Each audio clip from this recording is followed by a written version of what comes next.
Eu estou pensando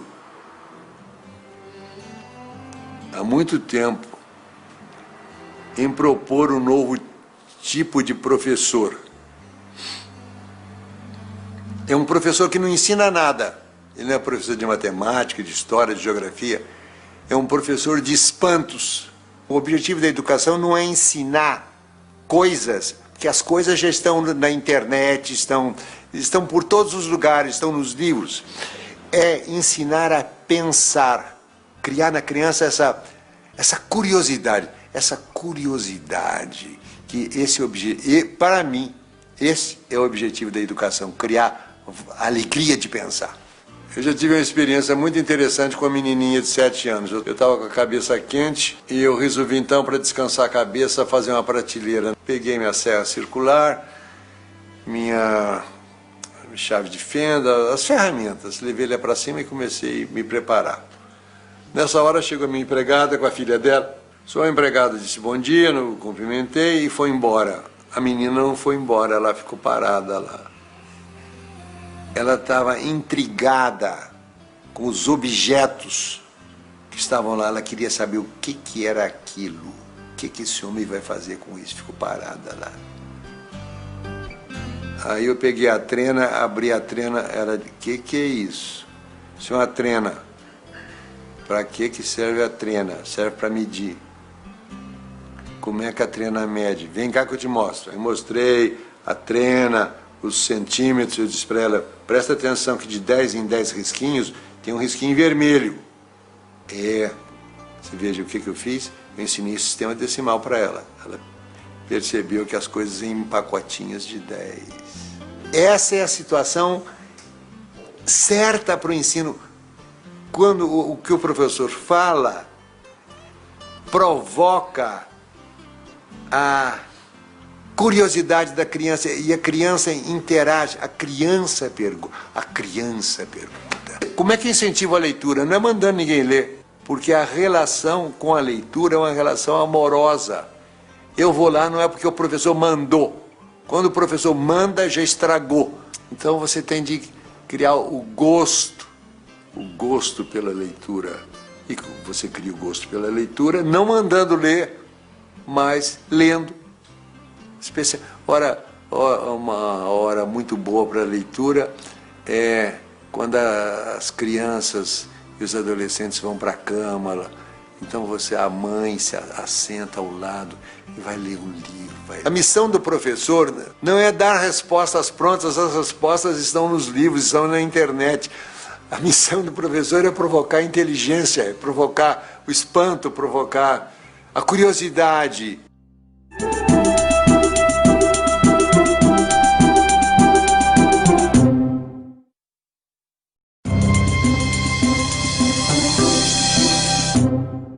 Quando eu era menino, na minha escola, tinha uma aula de leitura. A aula de leitura era a aula em que a professora ia ler para nós. Monteiro Lobato. Ninguém faltava aula, era o silêncio absoluto. Não precisava o professor dizer, menino, silêncio, menino. Não tem. Na escola não pode ter essa palavra silêncio, porque naturalmente, se a escola é boa, as crianças vão fazer silêncio porque elas vão gostar daquilo que elas estão fazendo.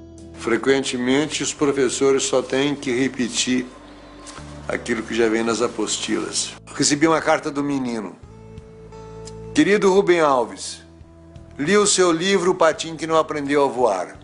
Aprendi que liberdade é a gente fazer aquilo que a gente deseja muito. Eu quero ser livre. Ponto, parágrafo. Tem uma professora que é demais. Ela manda a gente ler os seus livros e grifar os encontros consonantais e os dígrafos. O que o menino vai fazer com o encontro consonantal? Para que serve isso? Para nada. E dígrafo, para que serve? Para nada. Era preciso que os professores parassem e dissessem, não vamos seguir o programa, vamos fazer as coisas que são essenciais no ambiente em que a criança vive. Então, eu diria que os professores teriam que fazer sempre essa pergunta. Isso que eu vou ensinar serve para quê? descobri em Portugal uma escola que me impressionou muitíssimo, chamada Escola da Ponte. Escrevi até um livro sobre ela. A escola com que sempre sonhei sem imaginar que pudesse existir. Os professores estão junto com os alunos para ajudar os alunos. Essa ideia do professor ir lá dar uma aula, ficar na frente, os alunos copiando, isso não existe. Os professores são companheiros dos alunos. Não tem nota. Nota é uma inverdade. É uma inverdade, porque aquilo que o aluno produz numa prova não revela o que ele pensa.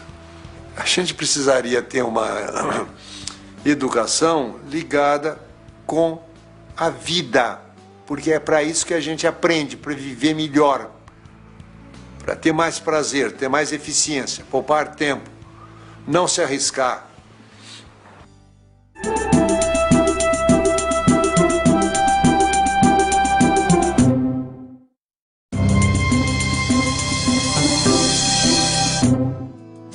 O que é a educação brasileira?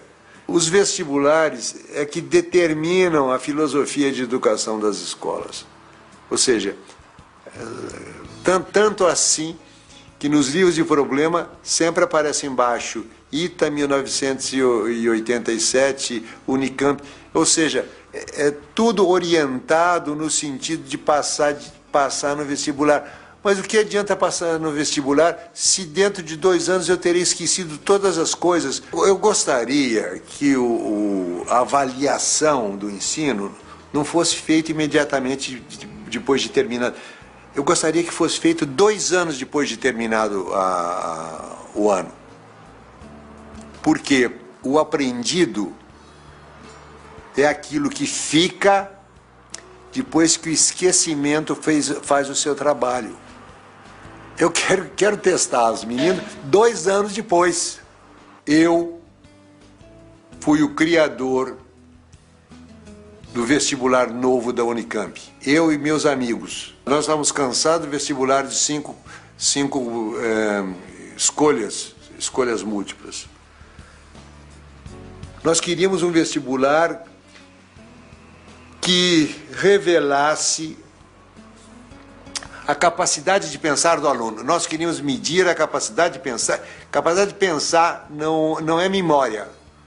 Os idiotas podem ter memória muito boa. Aí nós chegamos à conclusão que a maneira que a gente tem de avaliar a capacidade de pensar de uma pessoa só tem um. Mandar fazer uma redação. A gente dava um tema, aliás, eram vários temas para você escolher um. Por exemplo, um tema: escreva uma carta ao presidente da República aprovando ou desaprovando o uso da energia nuclear. Não tinha resposta certa. Não nos interessava, só nos interessava que o aluno fosse capaz de pensar por conta própria. Aí, depois de terminado o trabalho, um amigo meu que tinha sido formado engenheiro do ITA, quer dizer, um cara rigoroso, ele chegou para mim e disse: tem um jeito muito mais simples. Qual é? Sorteio. Sorteio? Como? Achei que ele estava doido. Pense. Aí eu comecei a pensar. O primeiro benefício do sorteio seria que as escolas teriam liberdade para educar do jeito que elas quisessem. O terror do vestibular é que ele lança uma sombra negra sobre tudo que vem antes. Nós não somos movidos pelas ideias, nós somos movidos pelos sentimentos. Eu acho que a transformação da educação no Brasil, ela passa por dentro dos pensamentos e dos sentimentos dos professores. O professor é o ponto central de qualquer programa de transformação do ensino brasileiro.